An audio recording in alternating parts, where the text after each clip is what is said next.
The moment Dr. Marcus Chen heard glass shattering in the clinic lobby, he knew his life would never be the same. 3 tattooed figures burst through his office door before he could reach for his phone, their faces covered with bandanas bearing the unmistakable markings of MS-13.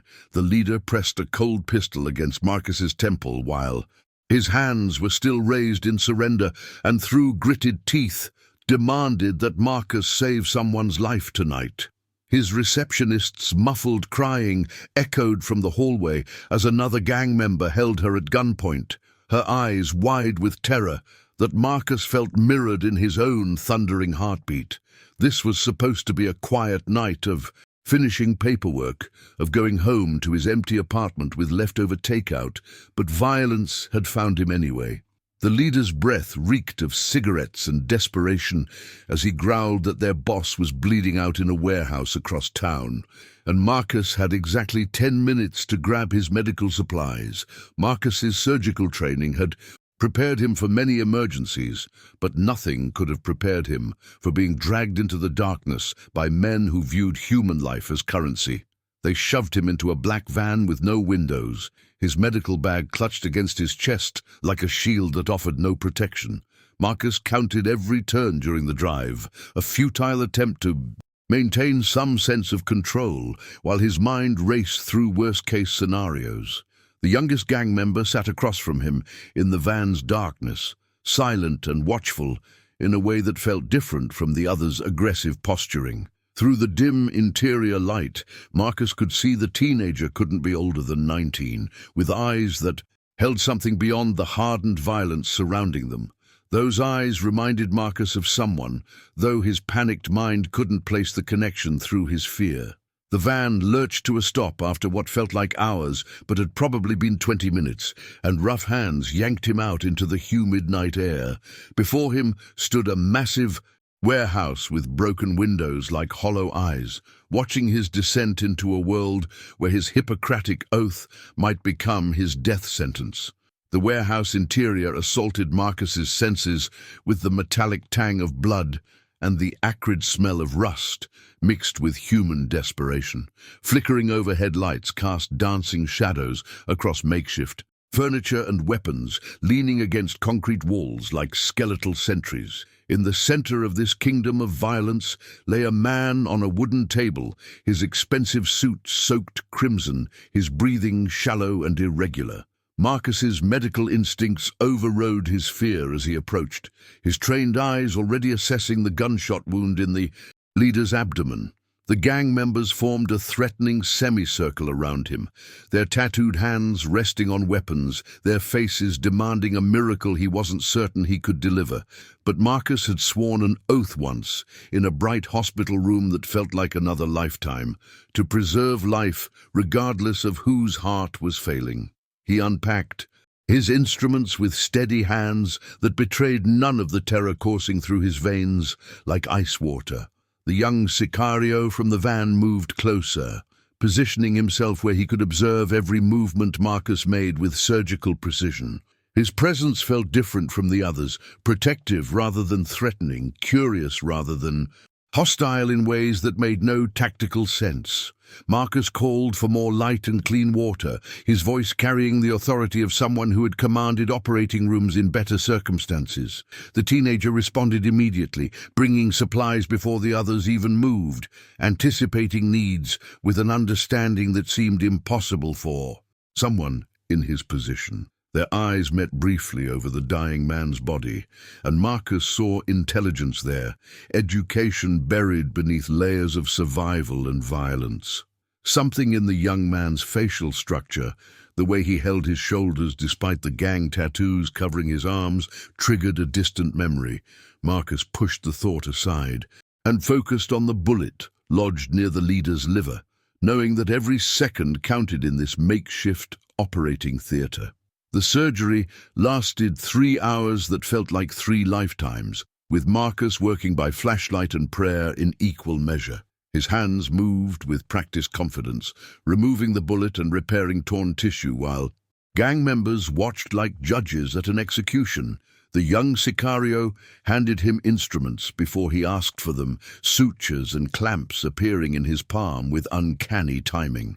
Marcus began explaining each step aloud, using technical terminology, partly to maintain his own focus, partly to fill the suffocating silence with something human. When he mentioned the hepatic artery, using the old Latin nomenclature his mentor had preferred, the teenager's hands froze for just a heartbeat. That microscopic hesitation sent electricity down Marcus's spine because he recognized it, the specific medical language his former partner used to teach their children during dinner conversations. Marcus's eyes flew to the young man's face with new understanding, searching for features hidden beneath years of hardship and transformation.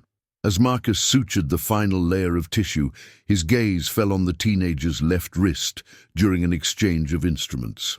There, partially obscured by gang tattoos, was a distinctive birthmark shaped like a crescent moon, the same mark he had seen on a laughing 8-year-old boy in photographs his medical partner had shown him 15 years ago. The room seemed to tilt on its axis as impossible recognition flooded through him, stealing his breath more effectively than any threat of violence. This couldn't be Miguel, the bright child who had dreamed of following his father into medicine, now standing before him with dead eyes and killer's hands. Marcus's fingers trembled as he tied off the last suture, his mind reeling with questions that could get them both killed if spoken aloud. The young man met his stare with eyes that held recognition, grief, and a desperate warning all at once. Marcus's heart hammered against his ribs as he closed the medical kit with deliberate slowness, buying precious seconds to process the impossible truth standing 3 feet away from him. The warehouse suddenly felt smaller, the air thicker, as memories of his former partner flooded back, late nights in the clinic discussing medicine and fatherhood, photographs of a smiling boy who loved science, promises made before everything fell apart. Miguel's hands remained steady as he collected the bloodied instruments, but Marcus caught the slight tremor in his fingers, the way his jaw tightened with emotion he couldn't afford to show. Around them, the gang members celebrated their leader's survival, with rough laughter and bottles passed between scarred hands, oblivious to the silent reunion unfolding in their midst. Marcus knew he had to confirm what his eyes were telling him without endangering either of their lives. The weight of 15 years of unanswered questions pressed down on his chest like stones, but survival demanded patience and careful calculation in this moment, suspended between past and present.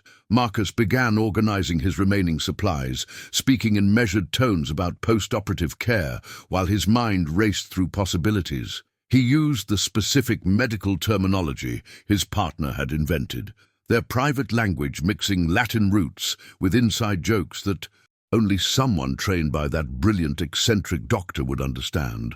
When Marcus mentioned checking for lunar arterial patterns, using their old code for complications, Miguel's eyes widened almost imperceptibly before he responded by asking about paternal protocols in the same clinical tone. The confirmation hit Marcus like a physical blow, stealing his breath even as relief and horror warred within him. This was Miguel, transformed beyond recognition by violence and survival, yet still carrying fragments of the education his father had lovingly provided. Marcus wanted to embrace him, to demand explanations, to somehow erase the years of suffering written in the premature lines. Around those haunted eyes, instead, he maintained his professional mask, aware that a dozen armed men surrounded them, that any sign of connection could mean death for them both. The gang leader stirred on the table, groaning as consciousness returned, and the atmosphere shifted from celebration to watchful tension. Miguel positioned himself between Marcus and the other sicarios with subtle body language that communicated protection without drawing attention. A guardian angel wearing the skin of a killer. Marcus saw in that small gesture the boy Miguel had been, The child who had protected smaller kids from bullies, who had dreamed of healing people like his father did. The tragedy of what circumstances had forced this young man to become settled over Marcus like a shroud. Yet beneath the grief burned something fiercer, determination to somehow reach through the walls Miguel had built to survive. In Miguel's eyes, Marcus glimpsed the same resolve reflected back, a desperate hope that maybe impossibly redemption might still exist even in this warehouse of broken souls and irreversible choices. Marcus moved through the post-operative procedures with practiced precision, his hands steady while his mind orchestrated a dangerous ballet of coded communication. "The patient shows signs of reactive inflammation in the lumbar region," he announced to the room, emphasizing the word their private language had always used for danger. Miguel responded immediately, checking non-existent vitals while his fingers traced patterns on the leader's wrist. The same gestures his father had taught him for counting heartbeats, now repurposed as silent Morse code. Around them, gang members cleaned weapons and counted money, their attention drifting away from the medical theater that no longer held their interest. Marcus recognized this brief window of opportunity, this precious margin where exhaustion and relief made dangerous men careless, and he pressed forward with questions disguised as clinical observations that only Miguel could truly answer. The conversation flowed, like underground water finding paths through stone, each medical term carrying double meaning, each instruction layered with desperate inquiry. Marcus asked about familial history while appearing to discuss hereditary conditions, and Miguel's response about paternal cardiac arrest confirmed the unspeakable truth about his father's murder. The young man's voice never wavered, his professional mask never slipped, yet Marcus saw tears threatening at the corners of those ancient eyes trapped in a young face. Miguel had survived by becoming invisible, by transforming himself into exactly what the gang needed while burying the boy who had dreamed of following his father's footsteps into medicine. Now that buried self was clawing toward the surface, reaching for this unexpected lifeline that had materialized in the form of a ghost from his past. And the internal struggle played out in the tension of his shoulders, the set of his jaw. Marcus understood that every word exchanged was a calculated risk, that discovery would mean immediate execution for them both. Yet he couldn't stop himself from pushing deeper, from using their shared vocabulary to ask about survival, about hope, about whether any part of the child he had known still existed beneath the killer's exterior.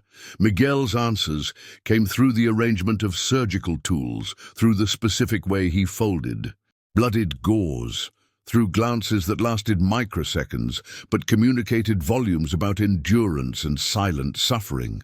The surgical lamp cast harsh shadows across Miguel's face as he began to speak, his voice barely above a whisper, each word weighted with 15 years of captivity. "They came for my father on a night like this," he murmured, while pretending to check the leader's blood pressure, his fingers trembling against the medical equipment. He refused to let them turn his clinic into their personal hospital, refused to become their property.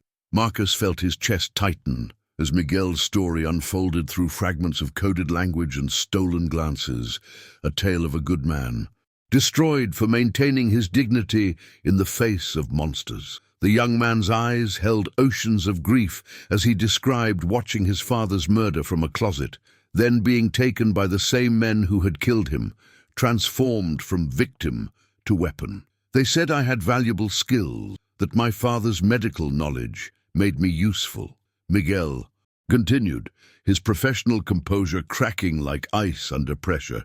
"I was 13 years old, and they gave me a choice that wasn't really a choice. Join them or join my father in the ground." Marcus observed how Miguel carried himself with the peculiar dignity of someone who had survived by surrendering everything except his inner core, that essential humanity he protected like a candle flame in a hurricane. The young man described his years of service through clinical terminology, speaking of treating complications when he meant patching up criminals, managing emergency situations when he meant participating in violence that still haunted his dreams. Yet beneath the confessions ran a current of quiet resistance, small acts of rebellion that Miguel had woven into his captivity like golden threads through dark fabric. "I memorized everything my father taught me," he said with sudden fierce pride, his posture straightening despite the danger surrounding them. "Every lesson, every principle, every oath about preserving life. Rather than taking it, they tried to erase him from my memory, but I kept him alive inside me." Marcus recognized in that moment the same unbreakable spirit he had known in Miguel's father, that refusal to let circumstances define one's essence. The warehouse creaked with settling shadows as Miguel revealed the impossible architecture of his trapped existence, living among predators while secretly sabotaging their operations in ways too subtle to detect. His acts of defiance were measured in heartbeats, warning potential victims through coded phone calls, deliberately botching treatments on the most vicious members, passing information to authorities through dead drops disguised as medical waste disposal. The gang leader's eyes opened like a predator waking from anesthesia, his first conscious breath carrying the weight of Marcus's death sentence. "He did good work," the man rasped to his lieutenants gathered in the shadows, his tattooed fingers gripping the edge of the surgical table with restored strength. "Which is exactly why he can't leave here alive. No witnesses, no exceptions, no matter how useful they prove themselves." Marcus felt the temperature in the warehouse drop as armed men stepped forward from their positions along the walls, their weapons no longer hanging casual but raised with grim purpose. Miguel stood frozen between two worlds, his medical gloves still stained with the leader's blood, his face a mask of carefully constructed emptiness that Marcus now recognized as survival instinct. The young man's jaw tightened almost imperceptibly, a muscle jumping beneath his skin like a trapped bird testing the bars of its cage, and Marcus saw the calculation happening behind those haunted eyes, the mathematics of loyalty versus humanity, survival versus salvation.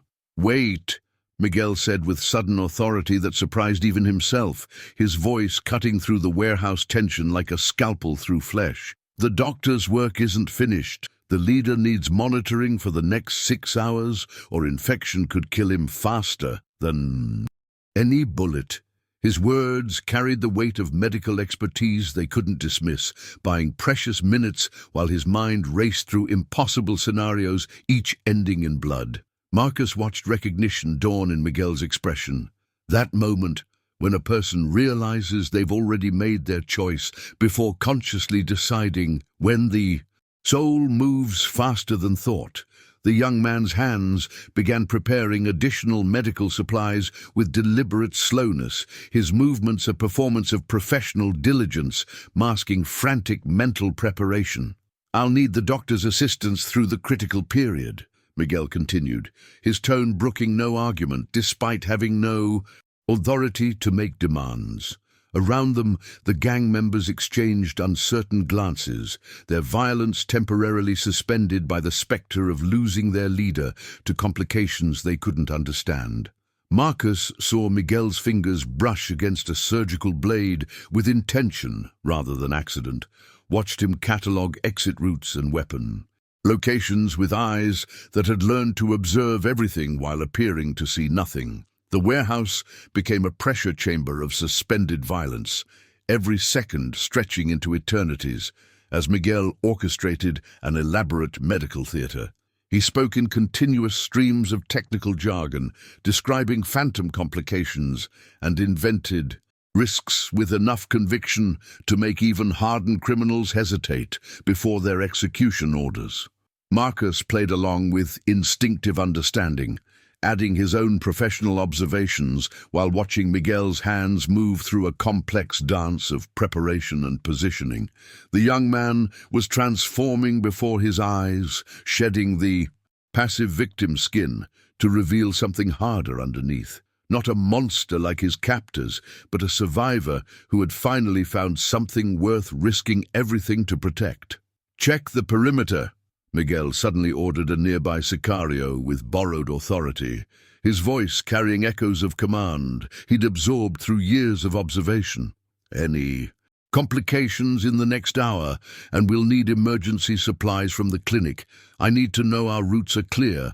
Miguel's eyes met Marcus's across the leader's recovering body, and in that glance passed an entire conversation without words.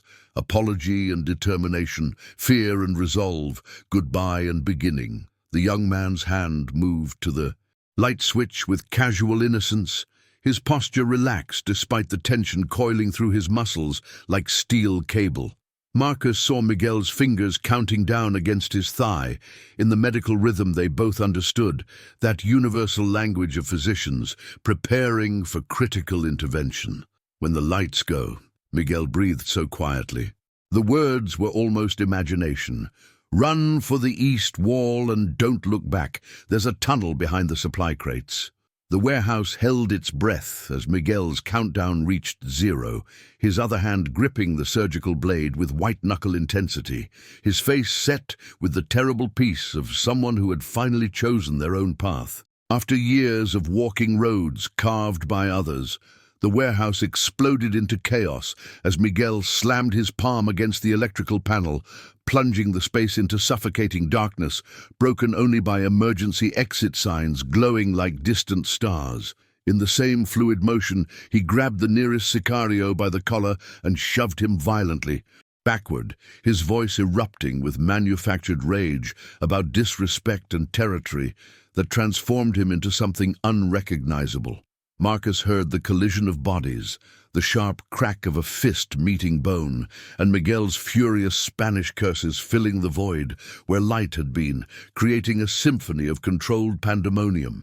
Shouts erupted from every corner as gang members rushed toward the commotion, their attention magnetized to the internal conflict, while Marcus stumbled toward the east wall with his heart hammering against his ribs. Miguel's performance was visceral and convincing, each punch an accusation carrying the weight of years spent observing violence, now weaponized, into salvation rather than destruction. The darkness became Marcus's ally as his hands found the rough edges of supply crates, his medical precision guiding him through the obstacles, while behind him Miguel fought with desperate intensity. "You think you can question my loyalty?" Miguel screamed with theatrical fury, his voice carrying above the confusion as flashlight beams began cutting through the darkness like prison searchlights. Marcus heard the sickening sound of someone hitting the concrete floor, the metallic scrape of weapons being drawn, and Miguel's continued verbal assault that kept the gang's focus locked on him instead of their escaping prisoner. The young man had become a storm of righteous anger, channeling every humiliation and forced compromise into this singular moment of defiant performance. Behind the crates, Marcus's fingers found the tunnel entrance exactly where Miguel promised, a narrow opening that smelled of earth and forgotten passages. He paused for one heartbeat, listening to Miguel's voice grow, hoarse with exertion, hearing in those desperate sounds the echo of a father's sacrifice repeated in the sun. The doctor wanted to turn back, to refuse this terrible gift being purchased with blood and betrayal, but Miguel's earlier words burned in his memory like a brand. "Go!" Miguel's voice suddenly cut through the chaos with raw command, the performance dropping for one unguarded second that revealed the terrified young man beneath the warrior facade. Marcus heard footsteps pounding toward his position as someone finally thought to check the prisoner, heard Miguel intercept them with another explosive confrontation that bought precious seconds. The tunnel mouth swallowed Marcus whole. As he crawled forward into claustrophobic darkness, his expensive shirt tearing on exposed metal, his hands scraping against concrete that hadn't seen maintenance in decades. Behind him, Miguel's shouts transformed into something more desperate, the sounds of his distraction failing as gang members pieced together the deception. Gunfire erupted in sharp cracks that echoed through the warehouse like thunder in a steel canyon, and Marcus crawled faster while tears streamed down his face for the boy who had chosen redemption over survival. The tunnel stretched endlessly before him as Marcus pushed forward on bleeding palms, each inch of progress paid for by Miguel's sacrifice, playing out in the warehouse above. He emerged into a drainage system beneath the city, where streetlight filtered through grates, like heaven's distant promise, his body shaking with exhaustion and grief. Miguel's last act of defiance still echoed in his ears, that final transformation from victim to hero, from trapped Sicario to the physician's son he had always been. Beneath the tattoos and trauma, Marcus pulled himself upward toward the sound of ordinary traffic and innocent lives, carrying with him the weight of a promise he didn't yet know he had made, a debt that would reshape the remainder of his days into something worthy of the courage he had witnessed in that darkness. The underground passages twisted like intestines beneath the sleeping city, leading Marcus through forgotten maintenance tunnels, where water dripped like tears from rusted pipes overhead.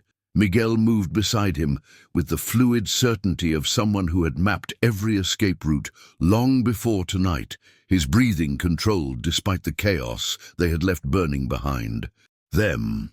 The young man's face remained unreadable in the darkness, but Marcus noticed how his hands trembled slightly when checking their path forward, betraying the calm exterior. They waded through ankle-deep water that smelled of decay and abandonment, their footsteps echoing against concrete walls covered in decades of graffiti. Miguel, suddenly, stopped at a junction where 4 tunnels converged, his shoulders sagging with exhaustion that seemed to age him beyond his 20-something years. He reached into his jacket with deliberate slowness, pulling out a weathered envelope that looked like it had survived a war. The paper was yellowed and creased from being folded and unfolded countless times, protected in plastic that couldn't quite keep the edges from fraying.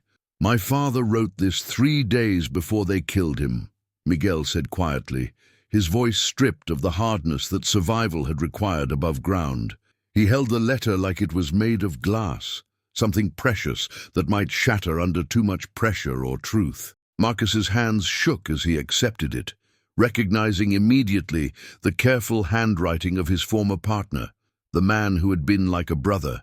The envelope felt heavy, with more than paper, weighted with 15 years of silence and questions that had haunted Marcus through countless sleepless nights. Miguel's eyes glistened in the dim light, filtering from a distant grate, his jaw clenched against emotions that threatened to break through. "He wrote about a promise you made when you both started the medical mission together," Miguel continued, each word carefully chosen. The young man's voice cracked slightly as he added, "A promise to protect each other's families if anything happened, to make sure we never face the world alone." Marcus felt the words like physical blows, remembering with crystalline clarity the night they had made that vow over cheap rum and expensive dreams. They had been young physicians full of purpose, believing their skills could heal the wounds that poverty and violence had carved into. Forgotten communities. He had returned to his comfortable practice when the danger became real, convincing himself that survival was wisdom rather than abandonment. Miguel watched understanding dawn across the doctor's face, seeing the guilt that had lived unacknowledged for 15 years, finally given shape and name. "He never blamed you in the letter," Miguel whispered with devastating gentleness, "but I need you to know what your absence cost us." The tunnel suddenly felt smaller, the walls pressing inward with the weight of choices that could never be unmade or forgiven. They stood in that underground cathedral of regret while water dripped around them like a clock counting wasted years and broken promises. Marcus clutched the letter against his chest, feeling Miguel's sacrifice and his father's death weaving together into a debt that money could never satisfy. The young man had given everything to save him, had burned his only bridge to survival, all to honor a connection that should have protected him long ago. And Marcus sparked, understood with terrible clarity that Miguel wasn't just helping him escape, He was delivering a final message that demanded not apology, but action, not words, but transformation. Above them, the city continued its indifferent rhythm while two men stood between past failures and future redemption, the letter between them heavy as a gravestone. Miguel finally turned toward the deeper darkness ahead, his voice barely audible as he said, "There's something else you need to know about my sister." The tunnel stretched forward into uncertainty, carrying them toward whatever painful truth awaited at its end. The distant rumble of engines echoed through the subway tunnels like approaching thunder, carrying with it the promise of violence that had defined Miguel's entire existence. Marcus pressed against the cold tile wall of the abandoned station, watching as Miguel checked his weapon with the practiced efficiency of someone who had learned to kill before learning to live. The flickering emergency lights cast dancing shadows across graffiti-covered walls, transforming the forgotten platform into a stage where redemption and sacrifice would perform their final act. Miguel's face had changed in these underground moments, the hardened gang member falling away to reveal the boy his father had raised with stories of healing instead of hurting. He moved with quiet dignity toward the tunnel entrance, positioning himself where the narrow passage would force their pursuers into a bottleneck, giving Marcus the precious minutes he would need. The young man turned back one final time, his eyes carrying the weight of roads not taken and futures that would never bloom. "Tell my sister that our father's dream didn't die in those mountains," he said softly, his voice steady despite the trembling in his hands. Marcus wanted to protest, to find another way that didn't require this impossible sacrifice, but Miguel raised his hand with gentle authority. "Her name is Elena Reyes. She lives with our aunt in the northern district, near the church with the blue tower." He continued, each word carefully preserved like seeds for future harvest. The engines grew louder, accompanied now by shouts and the metallic click of weapons being readied for the hunt. Miguel smiled then, a heartbreaking expression of peace that transformed his scarred face into something resembling the boy he should have been. "She's taking her entrance exams next month for medical school, studying every night by candlelight, because she believes medicine can heal what violence destroys," he added, pride radiating through every syllable. Marcus felt tears streaming down his face as he clutched the letter tighter, understanding that Miguel was entrusting him with more than a message. He was handing him the chance to finally honor the promise that had haunted 2 generations. The young man's final words carried absolute clarity. "Don't let our story end in darkness, Dr. Chen." The first figures appeared in the tunnel mouth, their flashlights cutting through the gloom like searching accusations. Miguel stepped forward into the light with his weapon raised, his stance protecting the side passage where Marcus crouched frozen between cowardice and responsibility. The gang members shouted demands and threats, but Miguel stood unmoved, a statue carved from determination and love, stronger than fear or survival. Marcus watched as the young man who had been forged in violence chose instead to be defined by protection, becoming in that moment everything his father had died believing humanity could achieve. The sound of Marcus's footsteps retreating echoed briefly before being swallowed by louder chaos, carrying him toward the surface, while Miguel held the line between past failures and future redemption.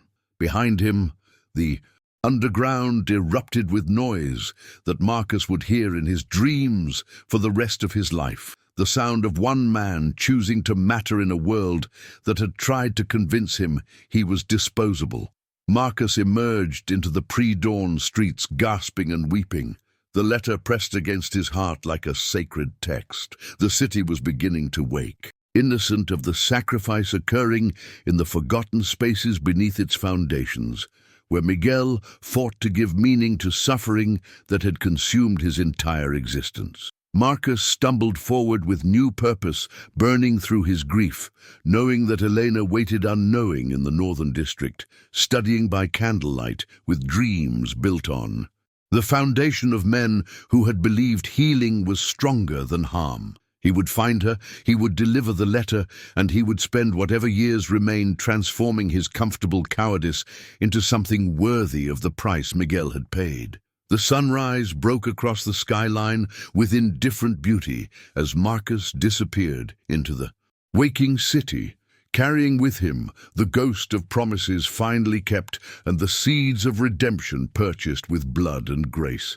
6 months had passed since Marcus emerged from the subway carrying a ghost's final wish. And now he stood before a modest apartment building in the northern district, where the church's blue tower cast long shadows across streets filled with the sounds of children playing and vendors calling their wares. His hands trembled as he climbed the worn stairs, each step bringing him closer to the moment where past failures might finally meet future redemption, where Miguel's sacrifice would either find meaning or dissolve into the anonymous tragedy that consumed so many forgotten lives.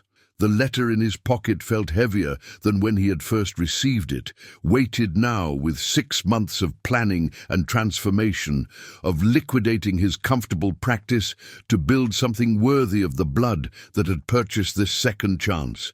Through a window he heard music mixing with laughter, the ordinary sounds of families who survived in neighborhoods where violence and hope fought their eternal battle, where people like Elena studied by candlelight because they refused to let darkness define their destiny.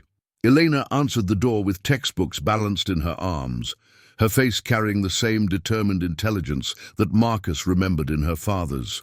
Expressions decades ago, when they had dreamed together of medicine as revolution against suffering. She listened with growing tears as Marcus introduced himself and explained the connection that bound their families across years and borders and choices that had rippled through time to bring them to this threshold. When he placed the letter in her hands, yellowed and creased from her father's pocket and Miguel's years of secret preservation, she sank into a chair and read words written 15 years ago that spoke of love and duty, and the belief that healing was the highest form of courage. Marcus watched her absorb her father's voice from beyond death, explaining why he had chosen to stay and serve people who had no other doctors, why he had refused the cartel knowing the cost, why he believed his children would understand that some promises demanded everything. Through her tears, Elena shared her brother's story, as she had constructed it from rumors and rare messages, how Miguel had tried to protect her by vanishing into the gang, life that eventually consumed him, how he had sent money anonymously for her education while destroying himself to keep her safe and free to pursue the dreams their father had planted. Marcus told her about Miguel's final stand in the subway darkness, about his pride in her accomplishments, about how he had chosen love over survival in that last moment when most men would have chosen differently. Together, they wept for the men who had sacrificed everything so that she might study medicine in safety, for the terrible mathematics of violence that demanded such prices from the humble and courageous while the comfortable remained untouched. Elena's hand found Marcus's with surprising strength. As she spoke words that released them both from guilt's prison, they gave us responsibility, not grief, the duty to make their choices matter by living worthy of such love. The clinic opened 3 months later in a neighborhood where gang territories met and children played in streets marked by invisible boundaries that determined who lived and who disappeared into tragic statistics. Marcus named it Casa Reyes Chen, honoring both families and the promises that had finally been kept through blood and transformation and grace. Elena worked there during her school breaks, her presence a living testament to her father's and brother's belief that ordinary people could rise above chaos through stubborn dignity and unbreakable determination. Together, they treated the wounded without asking questions, offered sanctuary without judgment, and practiced medicine as an act of resistance against the violence that tried to define these streets. On the wall hung a photograph of 2 young doctors from decades ago, beside it a picture of a teenage boy whose sacrifice had redeemed them all, silent witnesses to the truth that even in darkness, some lights refuse to be extinguished. What promise have you left unkept that still calls to your conscience? Subscribe to witness more stories where ordinary courage defeats extraordinary darkness.